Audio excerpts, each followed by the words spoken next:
नमस्कार मित्रांनो, मी आचार्य श्रीधर तुम्हा सर्वांचे माझ्या चॅनलमध्ये स्वागत करतो।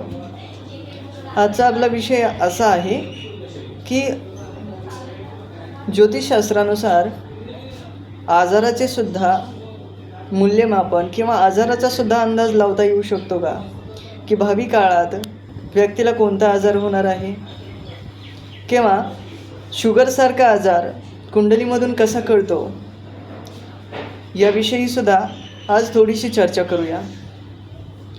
मित्रांनो, एकंदरीत ज्योतिषशास्त्र ही खूप मोठं शास्त्र आहे। याच्यात प्रत्येकाने प्रामाणिकपणे जर अभ्यास केला, प्रामाणिकपणे जर त्याच्यात वारंवार बदल करत राहिले तर त्यामध्ये नक्कीच आपल्याला सफलता प्राप्त होते आणि आपण योग्य ते उपाय समोरच्याला देऊ शकतो, योग्य त्या पद्धतीने समोरच्याला सल्ला देता येतो।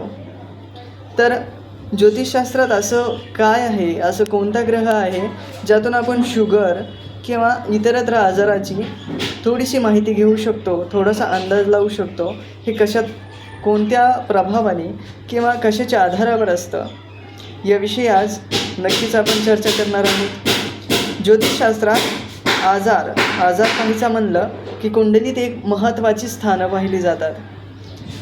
आजाराचं स्थान ज्योतिषशास्त्रात 6वं स्थान आहे, षष्ठम स्थान।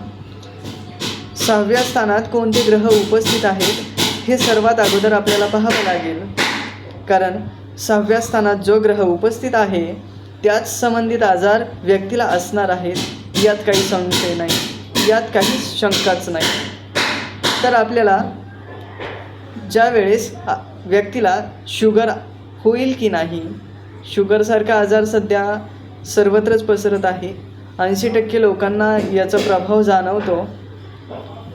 आता शुगर आणि ब्लड प्रेशर या दोन्ही आजाराची खूपच जास्त ट्रेंडिंग चाललेली आहे, सर्व लोकांना त्याची व्याप्ती वाढत चाललेली आहे। पण एकंदरीत ओरिजिनली तुम्हाला जर अनुवंशिकतेने शुगर येणार असेल, अनुवंशिकतेने तुम्हाला शुगर होण्याचे काही सिम्पटम्स असतील, काही शुगर होण्याचे अंदाज असतील, तर ते ज्योतिषशास्त्रानुसार सांगता येऊ शकतात। ज्योतिषशास्त्रानुसार त्याची पूर्ण तऱ्हेने माहिती दिली जाऊ शकते। तुम्हाला कुंडलीत 6वं स्थान चेक करायचं आहे।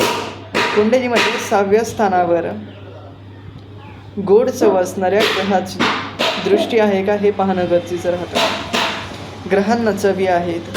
ज्योतिषशास्त्रात प्रत्येक ग्रहाला वेगवेगळी चव देण्यात आलेली आहे।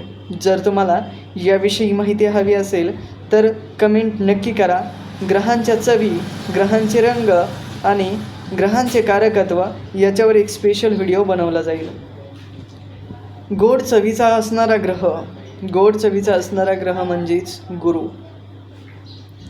आजाराचा सर्वात जास्त प्रभाव ठेवणारा ग्रह सूर्य। गुरु, सूर्य यांची दृष्टी जर 6व्या स्थानावर असेल किंवा 6व्या स्थानात सूर्य उपस्थित असून त्याच्यावर गुरुची दृष्टी असेल तर जातकाला अनुवंशिकतेने शुगरचा त्रास होण्याची शक्यता असते। त्याचबरोबर एकटा गुरु जरी 6व्या स्थानात जाऊन बसलेला असेल तरी देखील अनुवंशिकतेने शुगर होण्याचा त्रास जातकाला नक्कीच संभवतो।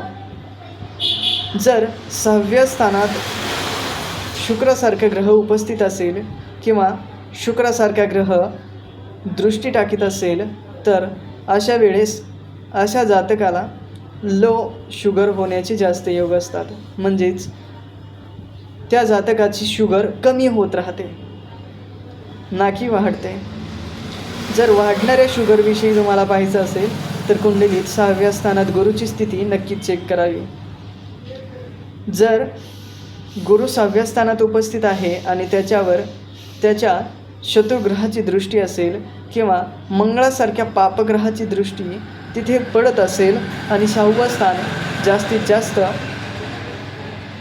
पापग्रहांनी दूषित असेल, पापग्रहयुक्त असेल तर अशा जातकाला शुगर संबंधित किंवा अनुवंशिक आजारामुळे शस्त्रक्रिया करण्याचे सुद्धा योग येतात।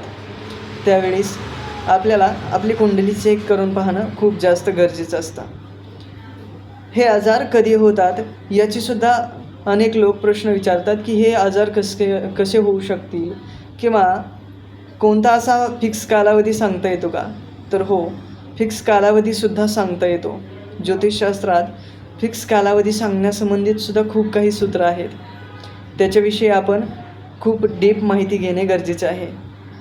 ज्यावेळेस तुम्हाला हा आजार होणार असेल त्या आजाराचा एक फिक्स कालावधी ठरलेला असतो. तुमच्या 6व्या स्थानात कोणती राशी आहे, त्या राशीचा राशी स्वामी कोण आहे हे पाहणे गरजेचे राहते. ज्यावेळेस तुमच्या महादशा चालू असतात, महादशेच्या अंतर्दशेत त्या 6व्या स्थानाचा स्वामी येतो, त्यावेळेस त्या आजाराचे काही सिम्पटम्स जाणवतात. ज्यावेळेस तुमच्या पूर्ण जीवनात 6व्या स्थानाच्या अधिपतीची जर तुम्हाला महादशा लागणार असेल तर त्या महादशेच्या कालावधीमध्ये तो आजार तुम्हाला नक्कीच होतो. काही लोकांना अंतर्दशेतसुद्धा त्या आजाराची प्राप्ती होते. त्या आजाराचे काही सिम्पटम्स जाणवायला लागतात आणि तो आजार लागू देखील होतो. याचे खूप काही कारणे असतात. जसे की तुमच्या 6व्या स्थानाचा अधिपती शनी आहे.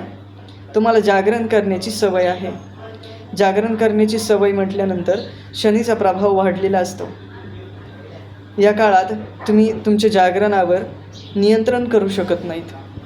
तुम्हाला जागरणाची सवय असल्यानंतर तुमच्या गुरुच्या महादशेत किंवा इतर कोणती मंगळाची वगैरे महादशा चालू असेल तर त्या महादशेत शनीची जशी अंतर्दशा येते, शनी तुमचा षष्ठीस आहे. ज्यावेळेस इतर कोणत्याही ग्रहाची महादशा चालू असेल, शनीची अंतर्दशा लागेल, त्यावेळेस त्या आजाराचे सिम्पटम्स तुम्हाला जाणवू लागतील. कारण ऑलरेडी शनीला तुम्ही तुमच्या जीवनात बलवान केलेलं आहे. जर तुम्ही त्या कालावधीमध्ये तुमच्या झोपीवर नियंत्रण मिळवलं, तुम्ही तुमचं जागरण कमी करून योग्य त्या प्रमाणात झोप घेतली तर शनीचा प्रभाव नक्कीच कमी होतो. त्याचबरोबर शनीला आवडणाऱ्या सगळ्या गोष्टी आपण करायच्या नाहीत, जेणेकरून तो शनी बलवान होईल. कारण त्या कालावधीत जर शनी बलवान असेल तर तो तुम्हाला व्याधी निर्माण करण्यासाठी कोणतीही माघार घेणार नाही. असेच आपल्याला इतर ग्रहांचे सुद्धा पाहावे लागते. परंतु इतर ग्रहांचे पाहत असताना आपल्याला खूप काही इतर गोष्टींचा अभ्यास करावा लागतो. खूप काही इतर बाबी पडताळाव्या लागतात. त्या सर्व पडताळत असताना आपल्याला वेगवेगळ्या घटकांचा अभ्यास करणे गरजेचे राहते. एवढ्या सर्व गोष्टींवरून आपण पुढील गोष्टीचा अंदाज एकदम चांगल्या पद्धतीने वर्तवू शकतो. महादशेचा कालावधी फिक्स असल्यामुळे आजार कधी होणार हे सुद्धा फिक्स सांगता येते. कशी वाटली आजची माहिती नक्की कळवा. आणि जर तुम्हाला कुंडली संबंधित काही समस्या असतील, तुमची स्वतःची कुंडली दाखवायची असेल तर ती कुंडली दाखवण्यासाठी डिस्क्रिप्शनमध्ये दिलेल्या मोबाईल नंबरवर संपर्क करू शकता. धन्यवाद.